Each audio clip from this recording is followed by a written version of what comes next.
We want, therefore, to develop our own community and an African personality. Others may feel that they have evolved the very best way of life, but we are not bound, like slavish imitators, to accept it as our mold.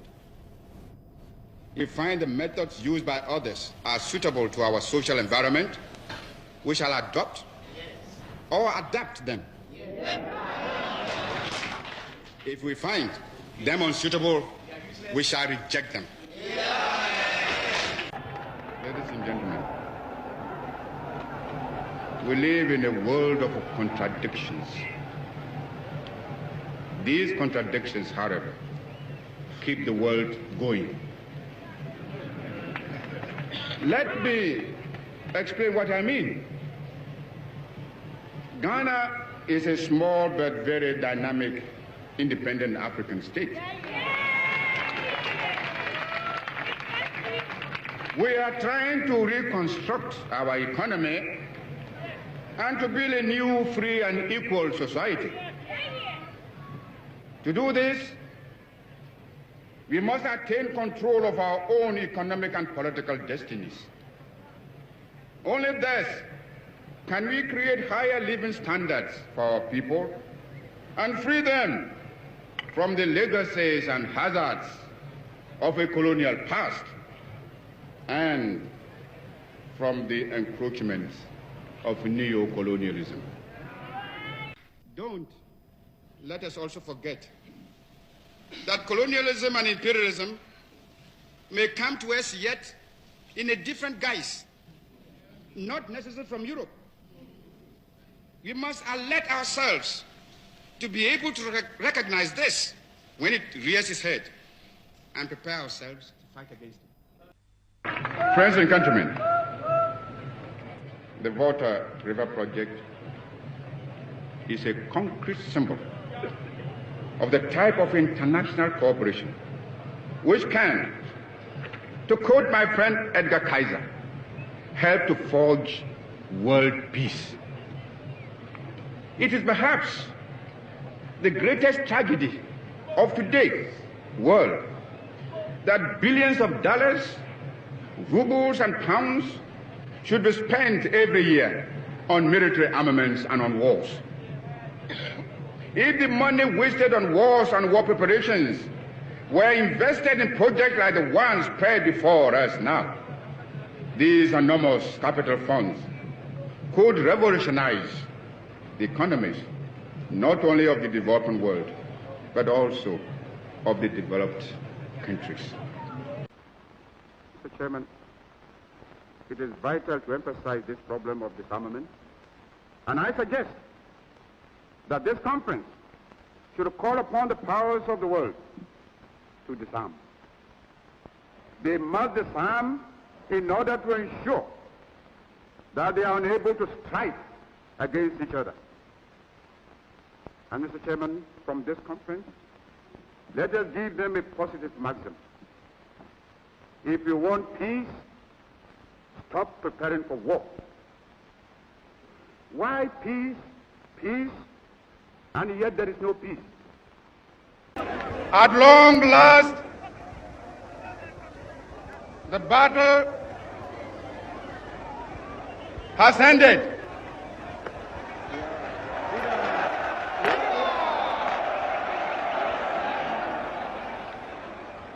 And thus, Ghana, your beloved country, is free forever.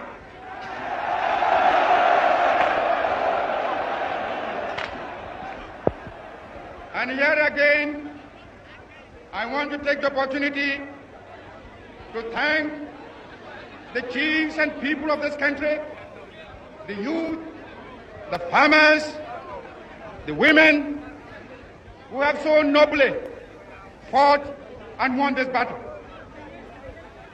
Also, I want to thank the valiant ex-servicemen who have so cooperated with me in this mighty task of freeing our country from foreign rule and imperialism. And as I pointed out At our party conference at Sorbonne, I made it quite clear that from now on today, we must change our attitudes, our minds. We must realize that from now on, we are no more a colonial, but a free and independent people.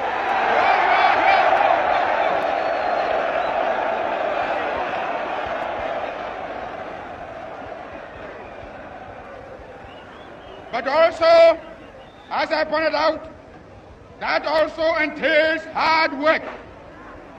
I am depending upon the millions of the country, the chiefs and people, to help me to reshape the destiny of this country. We are prepared to build it up and make it a nation that will be respected by every other nation in the world.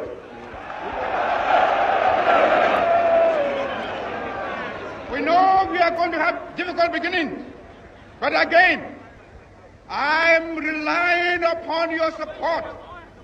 I'm relying upon your hard work. Seeing you in these thousands, it doesn't matter how far my eye goes.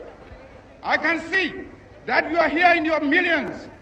And my last warning to you is that you all should stand firm behind us so that we can prove to the world that when the African is given a chance, he can show to the world that he's somebody.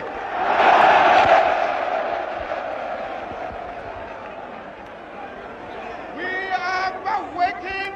We shall no more go back to sleep anymore. Today, from now on, there is a new African in the world. That new African is ready to fight his own battle and show that, after all, the black man is capable of managing his own affairs. We are going to demonstrate to the world, to the other nations, young as we are, that we are prepared to lay our own foundation. As I said in the assembly just minutes ago, I made it point that we are going to say that we create our own African personality and identity. It's the only way in which we can show the world that we are ready for our own battle. But today, may I call upon you all that at this great day, let us all remember that nothing in the world can be done unless it has the purported support of God. We have done the battle, and we again rededicate ourselves not only in the struggle to emancipate other territories in Africa. Our independence is meaningless unless it is linked up with the total liberation of the African continent. Africa is rich and not poor.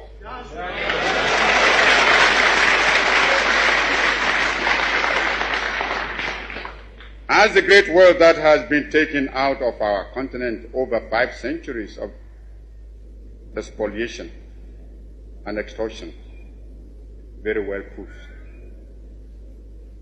Africa has immense actual and potential wealth: gold, diamond, copper, manganese, bauxite, iron ore, uranium, asbestos, chrome, cobalt, a host of other minerals.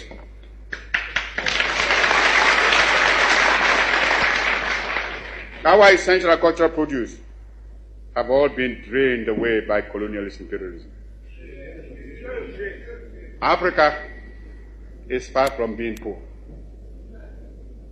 It is Africans who are poor, not Africa.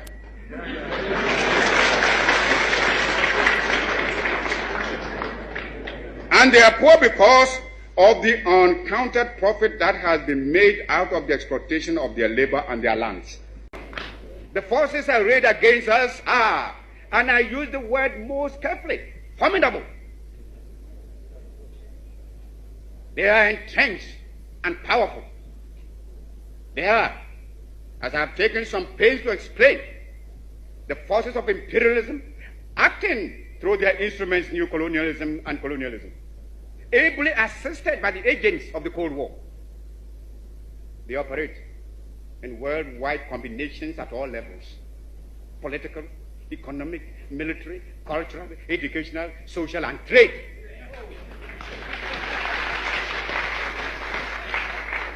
And not all, and through intelligence, cultural, and information services.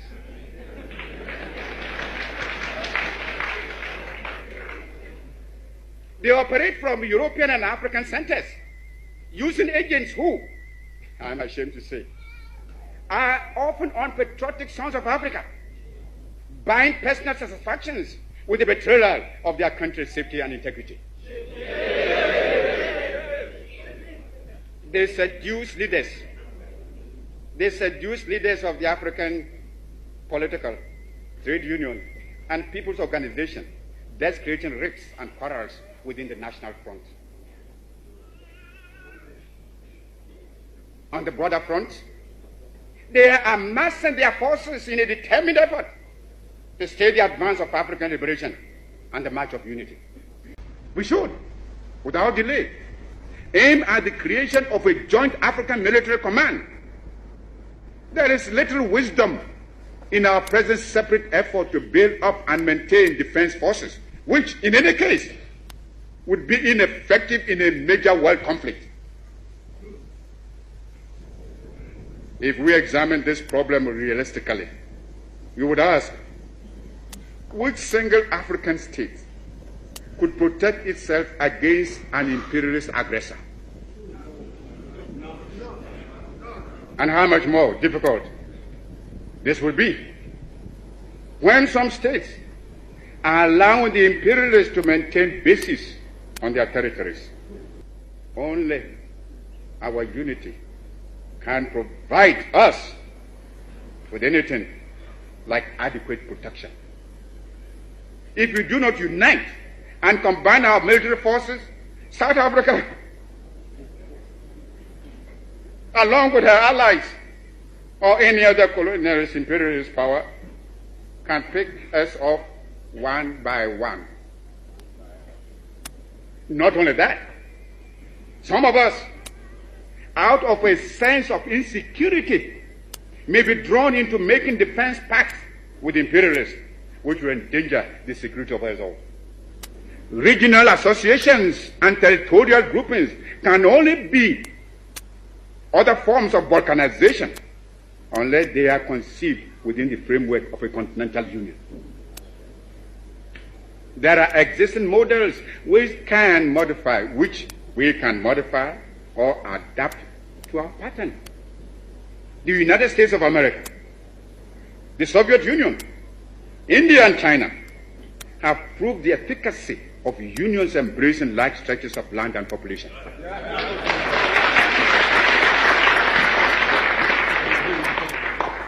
When the first 13 states of America tried to promote the idea of a United States, this was ridiculed as an empty dream and vigorously resisted by many.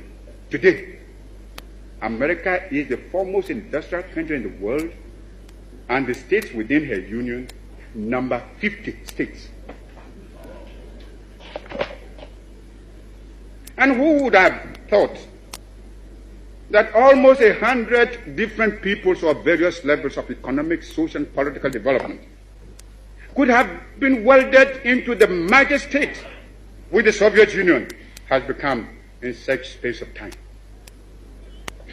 Such short space of time.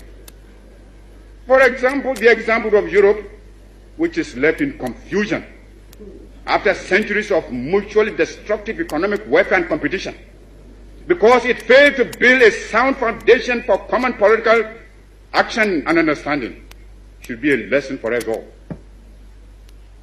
But with the exigencies created by the shrinking of empires,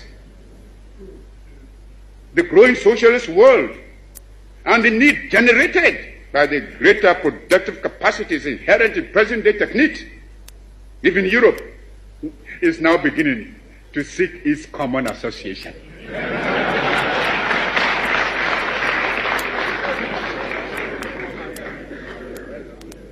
It is paradoxical, therefore, that some African states should be turning away from their proper African affiliations to those of other continents. Rather, we should all be working ceaselessly to bring to fruition the fond hope of African unity, to which we all give lip service and to which most of us are resolutely dedicated. What are we waiting for? What are we looking for Africa?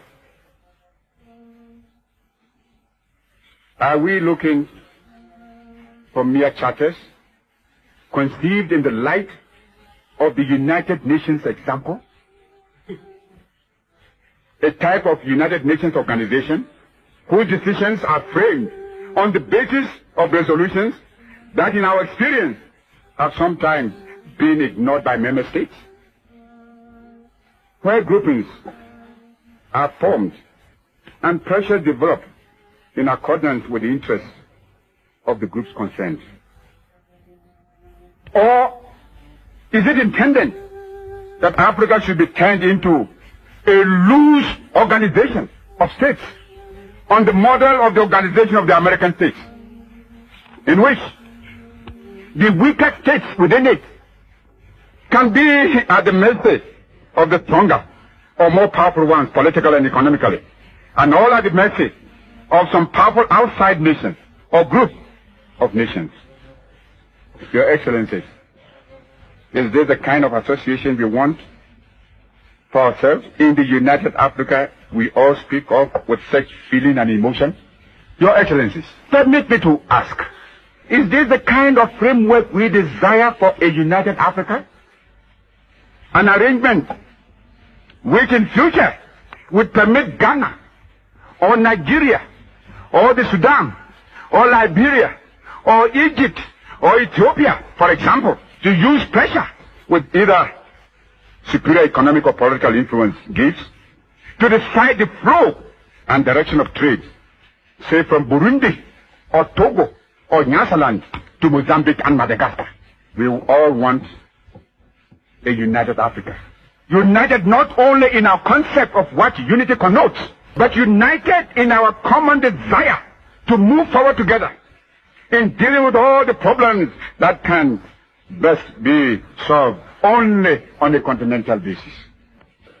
But may I dare to assert, equally on this occasion, Your Excellencies, that we meet here today not as Ghanaians, Guineans, Egyptians, Algerians, Moroccans, Malians, Liberians, Congolese, or Nigerians, but as Africans. Africans united in our resolve to remain here until we have agreed on the basic principles of a new compact of unity among ourselves, which guarantees for us and our future a new arrangement for continental government.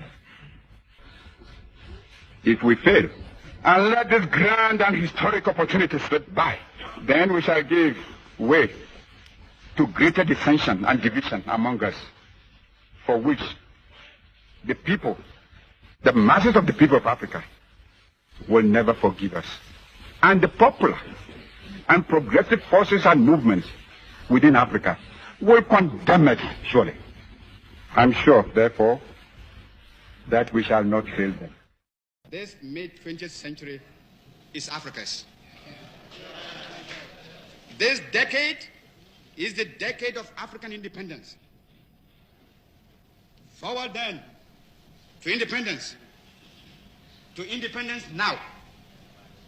Tomorrow, the United States of Africa.